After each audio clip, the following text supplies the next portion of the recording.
thank you for coming for teaching. Can you hear me?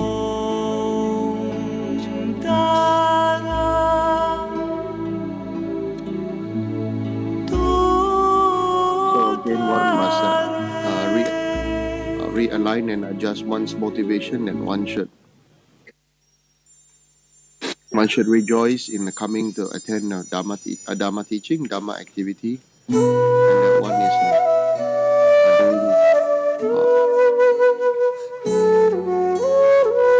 One is listening to the Dharma and doing all Dharma activities for the purpose of a deep awakening, for the benefit of liberating all sentient beings from their life. Not for the pleasure of this own current life, and not for the success of this life, not just only for name, fame, honor, and nor for a network with each other to reap worldly benefits of this current life. Now, even though this, it is being said like very important to understand that such benefits may come as a side effect. It is an effect that one may get, but the most important understanding is that one should not be attached to them. Because when one becomes attached to anything, then the danger arises. It's like when one becomes very attached to a particular object, then that particular object becomes polluted and becomes sport. Not natural and not clean anymore. This can be easily transformed. That if one always eat the same kind of food that one likes, then definitely one will get sick. And also the result of that kind of food that goes through our physical body also becomes totally unappetizing. It becomes feces and urine. So this is a point that one must also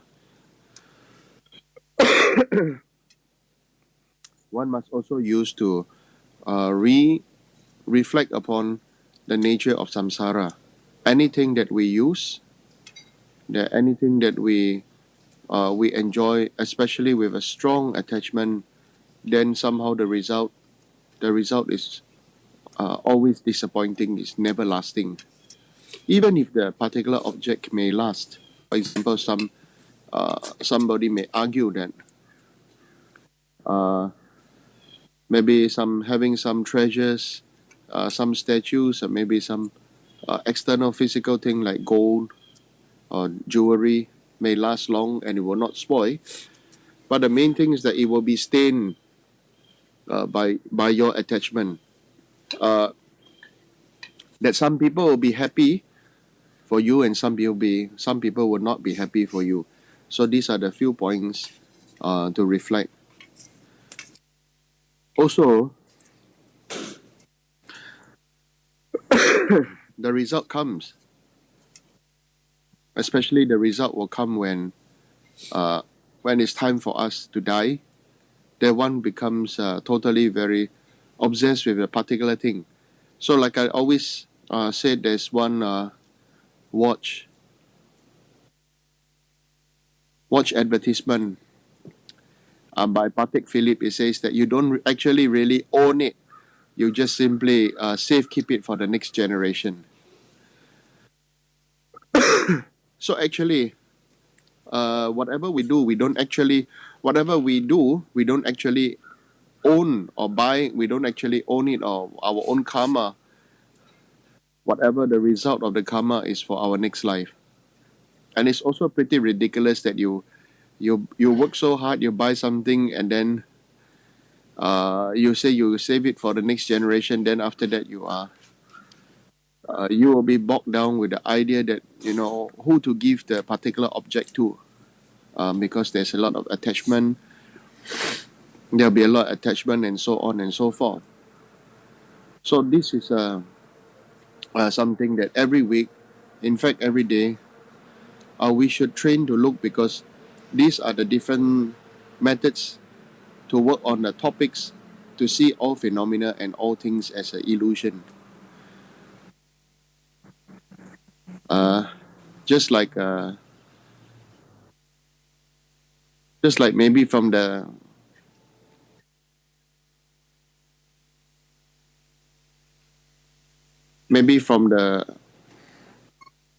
smoke from Indonesia right now flying from Indonesia towards Singapore. Then is the haze still bad? Yeah. So just like the haze, somehow the cause is somebody's wants and somebody needs, but this is in terms of the action. In terms of the action, one may think about this one's own personal gain, especially maybe the business person may say that, or they don't need to think so much, and then they do something, and then after that they think about setting fire and growing maybe a lot of plantation for the sake of economy. Uh, but this is just a one-sided example because it may not necessarily be so.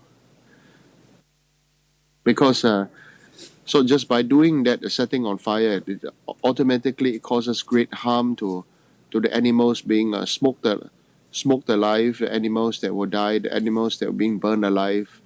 The kind of fear that the snakes will have, the rodents, and then the deers, and then all the other wild animals, and possibly maybe the monkeys.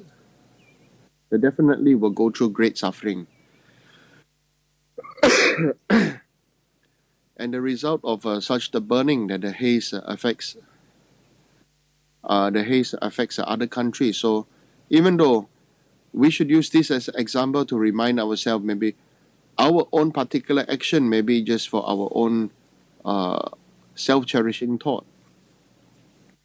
Whatever decision we make, maybe we think that, or this decision that I make is very good, but we must, as a bodhisattva, training on the path, then we must reflect upon the far-reaching effects.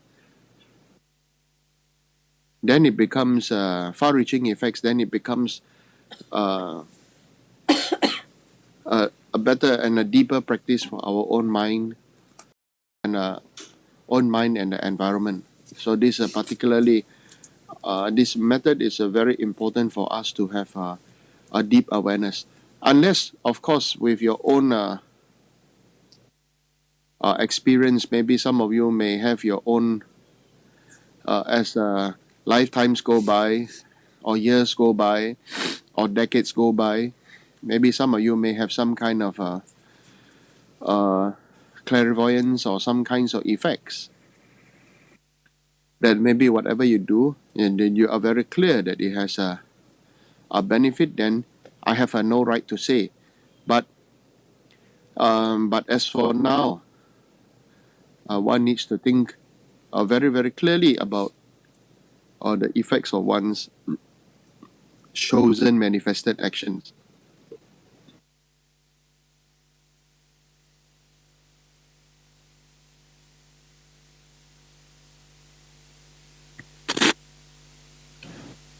Uh, so, anyway, have you all been doing your money mantras?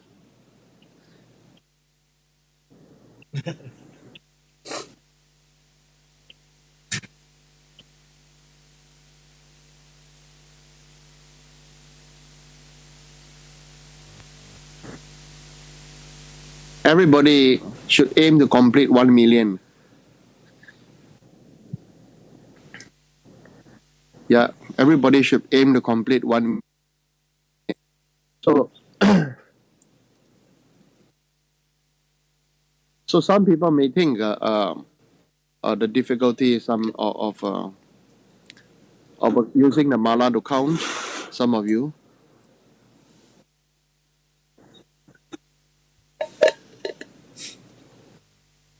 but with Asians, I think Asians maybe like this kind of things better.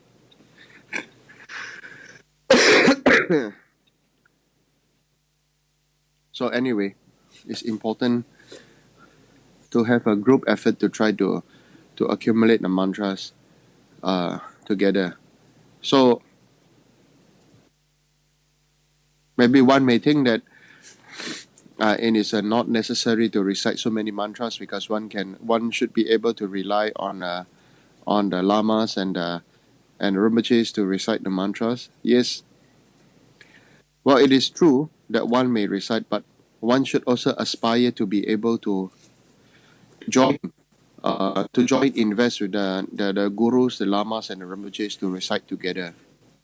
Maybe right now our recitation power of recitation may not be strong.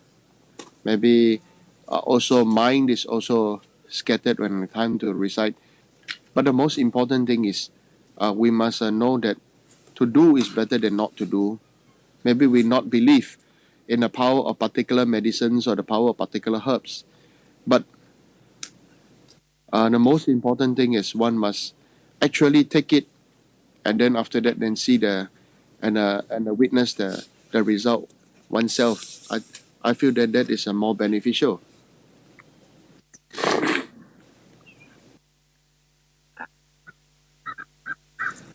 So anybody got any questions?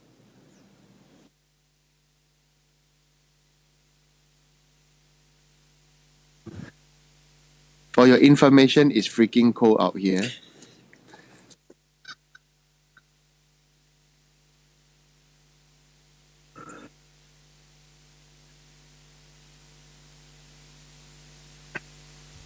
So I don't feel yours is so cold.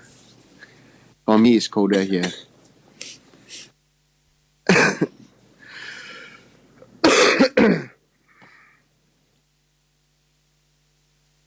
So no questions? Okay, bye bye.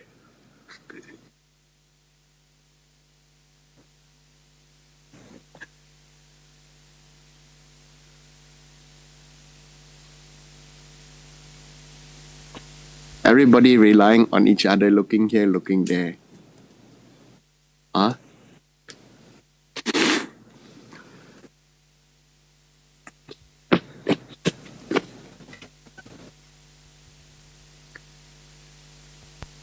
Okay. So Hello, then, 师傅, I'm here. maybe that's it for today. No, I got a question. Sorry, Joshua Tan again, come on. sorry, can see me, 师傅. Okay, sorry, 师傅, I have just a question. Okay, because we are all working and then time management is an issue in our life because in now context with work and then children and then practicing Dharma. So in a context whereby where we are so busy and then where we are living by the hours, but we have intention really to practice. How do we generate motivation for ourselves in such a context to carry on to work? At the same time, there's a concern that if we work too hard, we might also fall sick. Yeah, so sorry. Also, thank you, Sifu, for being a giving us teaching. So maybe you can enlighten us. How do we have the breakthrough to want to do more? Joshua, I want to hear your answer. Me. I already answered you this question before. I want to hear your answer so that everybody may listen from your Vajra mouth. No, I don't Raja from you. For me, it's always think about how hard you have gone through. Just if the problem that we have is so small compared to yours because you have diabetes, you have a family to take care, you have hundreds of disciples. So for me, sometimes I think of you then I just try. I just try. But I was hoping that we can go to the next level, or is there anything that you can help us? Yeah. So for me, it's to think about you.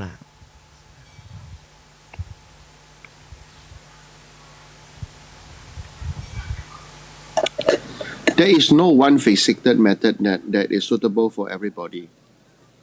Traditionally, the lamas, the gurus always say, think about the kindness of other sentient beings.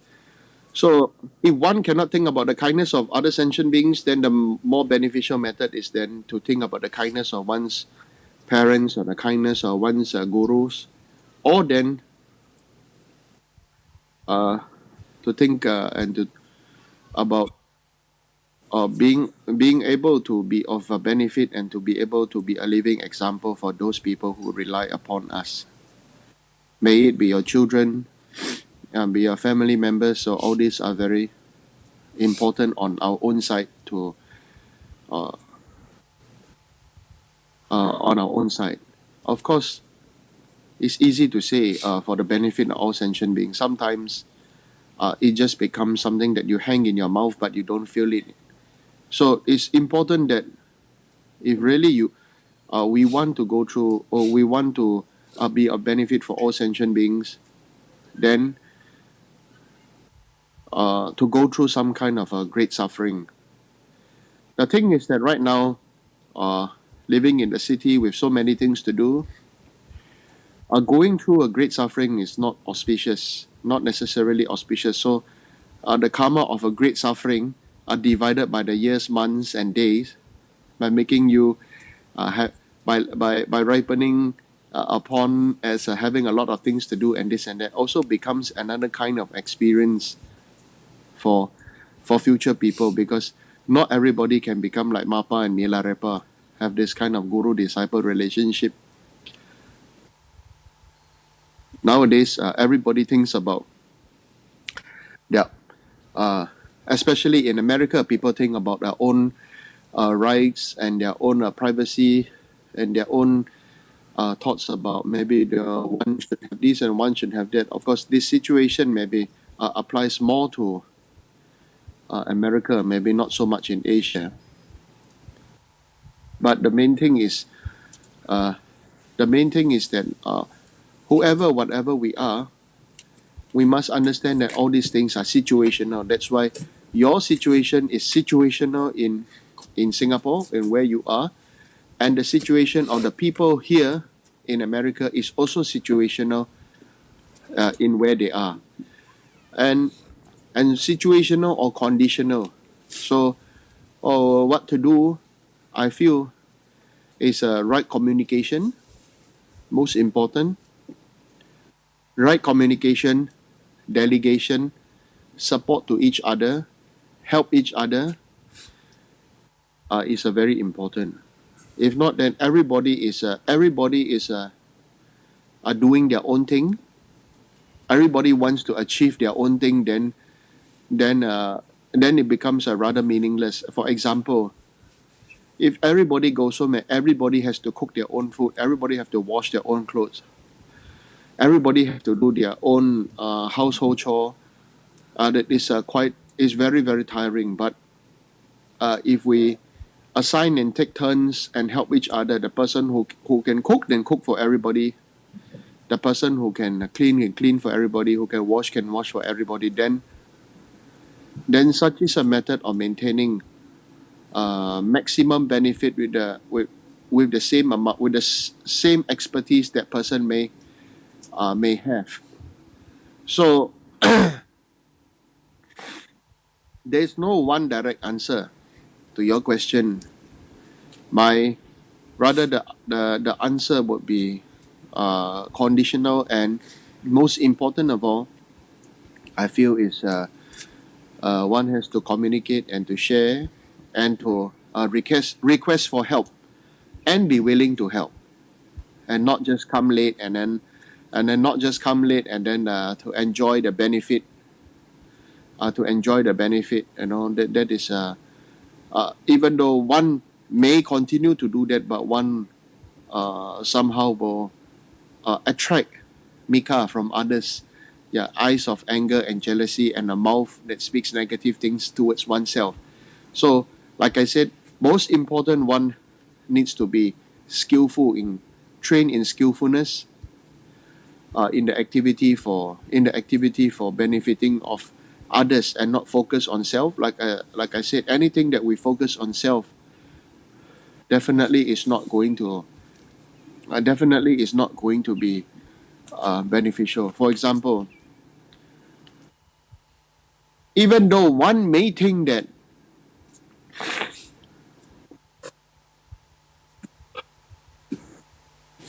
even one may think that One is doing the right thing. One is giving the right advice. One knows what to do. What is the correct way to do? What is the beneficial way to do? But without skillful means, what happens? One self gets very upset. The other one, the other person becomes not receptive. So also becomes not beneficial. Jumping to conclusions is the usual case. Many people jump to conclusions. Oh, why didn't you do this? Why didn't you do that? So many people always get into this kind of a situation. So they think that, oh, maybe I have a good intention. Everybody have good intentions. All of us have been through this situation. That is the reason why there's so much a misunderstanding in this world, because everybody seems to want to be understood, but nobody wants to understand.